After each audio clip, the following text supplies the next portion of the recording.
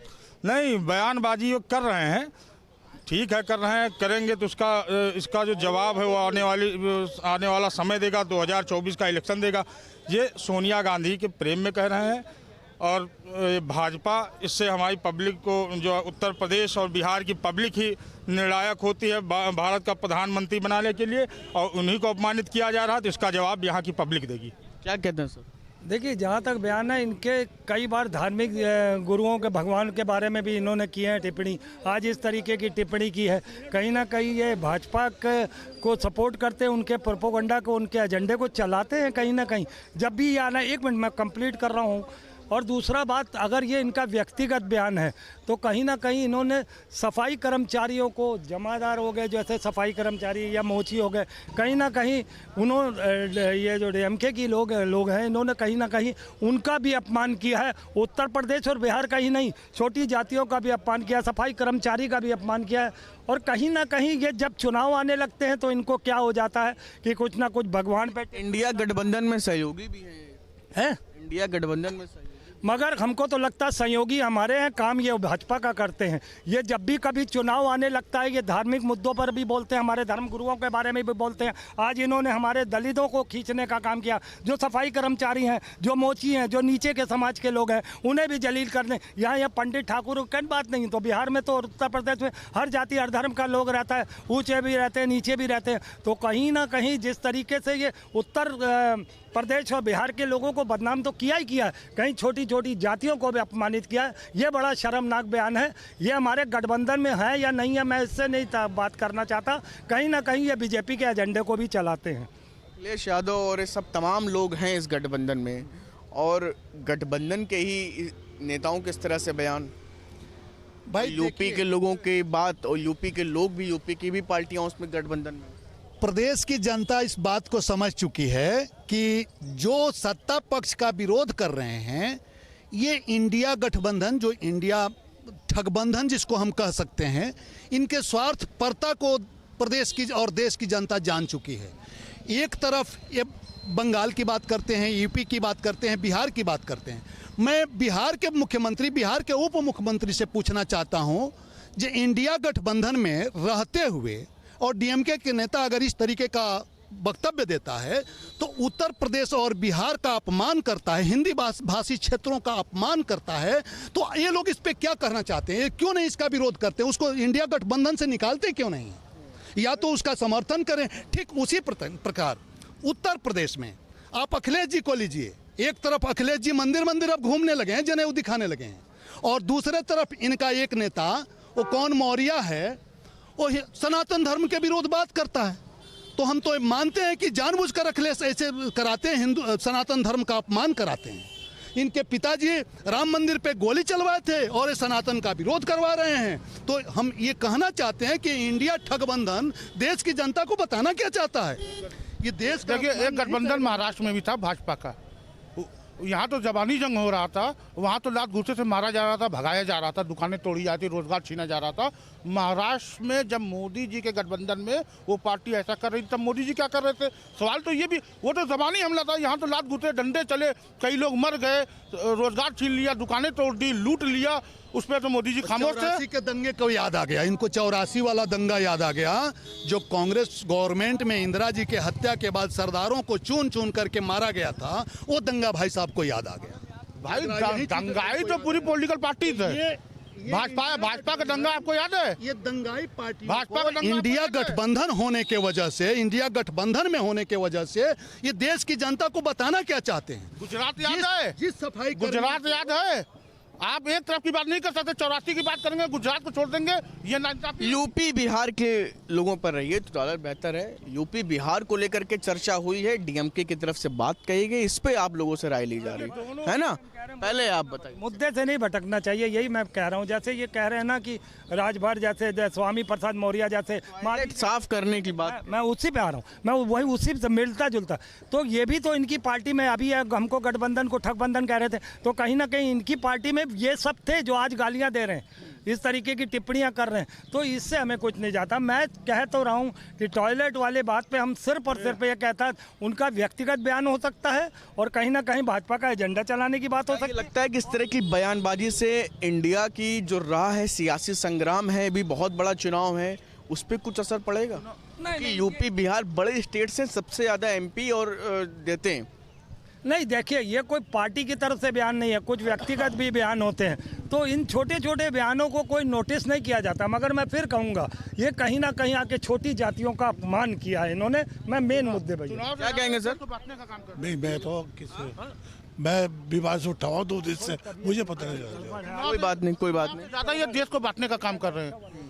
क्या कहेंगे sir, DMK के नेता का बयान पे आपको क्या लगता है कि मतलब ये इस तरह से बयानबाजी करके क्या इंडिया की राह मुश्किल तो नहीं होगी, क्योंकि उनके सहयोगियों के नेताओं की तरफ से इस तरह की बयानबाजी? मुश्किल नहीं होगी, यहाँ अपमानित करने वाली बात है, मुश्किल की बात नहीं। उस नेता के ऊपर जो है केस होना चाहिए, उसे जेल भेजना चाहिए, क्योंकि वो देश में बंटवारा करने की बात कह रहा है। उत्तर प्रदेश या बिहार के हिंदी भाषी क्षेत्र के लोग आते हैं, जैसा आप कह रहे हैं कि टॉयलेट साफ करने के लिए आते हैं, तो ये गलत बयानबाजी। यहीं के लोग तो IAS IPS और वैज्ञानिक सब कुछ हुए हैं, यहाँ तक कि देश के प्रधानमंत्री हुए, कई बार हुए हैं, 1-2 बार नहीं 4-6 बार हुए हैं। देश के प्रथम राष्ट्रपति हुए हैं, प्रथम राष्ट्रपति, प्रधानमंत्री हुए हैं। आज वो बकवास कर रहे हैं, जो बकवास गलत है, इसका हम लोग विरोध करते हैं। अंतिम प्रतिक्रिया आपके ले रहे हैं। इंडिया गठबंधन को भी, इंडिया गठबंधन जो अगर ठगबंधन नहीं है तो उसे विरोध करना चाहिए और इंडिया ठगबंधन के नेताओं को इस पे बयान देना चाहिए।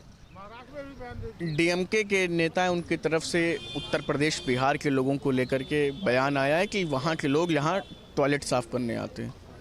क्या लगता है जनता आपके हिसाब से क्या सोचती है कि सियासी जो संग्राम 2024 का सामने इस तरह की बयानबाजी के बाद क्या इंडिया के, क्योंकि सहयोगी भी है डीएमके, तो कुछ राह मुश्किल कर? देखिए, मैं समझता हूँ कि इसको उनका व्यक्तिगत, चूँकि वो डीएमके के अध्यक्ष नहीं है, वो डीएमके के नेता नहीं है, वो उनका व्यक्तिगत विचार है कि उनके जो समझ में आया। यहाँ क्या बात करते हैं साहब, हम ये कहते हैं कि जब हमारी परंपरा गलत ही पड़ जाए, जब हमारी संस्कृति ही डेथ कर जाए, जब हमारी परिभाषा ही मुखदर्शक हो जाए, तो उस समाज में नैतिकता की बात करना, कोई भी काफिर ही किसी भी समुदाय पर, किसी भी सूबे की भावना। यूपी बिहार के लोगों के अपमान से भी उसको जोड़ करके देखा। देखिए, यूपी या बिहार पूरा डीएमके प्रदेश का वो नुमाइंदगी कर रहे थे और 9 उत्तर प्रदेश के सब लोग इस बात को मानने को तैयार हैं। रह गया सवाल कि ये उनका व्यक्तिगत वक्तव्य है। अब मैं उस वक्तव्य का कटु निंदा करता हूं और उन्हें फिर आपके चैनल से कहना चाहता हूं कि पी कर बहकिए मत, कम जर्फ के हाथों में कहीं तू जाम न दे सकी, ये पिएगा, पीकर बहकेगा और सामते जाम आएगी। जय हिंद। ये कहावत बिल्कुल, अब आप देख सकते हैं कि यहाँ पर सियासी चर्चाओं में साफ तौर पर यही निकल करके सामने आ रहा है कि उत्तर प्रदेश के लोगों के अपमान की भी बात लोग स्वीकार कर रहे हैं, लेकिन इसको 2024 में कैसे कौन सी पार्टी, आखिर इंडिया गठबंधन के सामने एनडीए है, कौन कितना लाभ या कितनी मुश्किलें इस तरह की बयानबाजी के बाद देखने को मिलेगी, ये आने वाले दिनों में तस्वीर साफ हो जाएगी। वीडियो जर्नलिस्ट सैफुल हसन के साथ शुभम पांडे, न्यूज स्टेट, लखनऊ।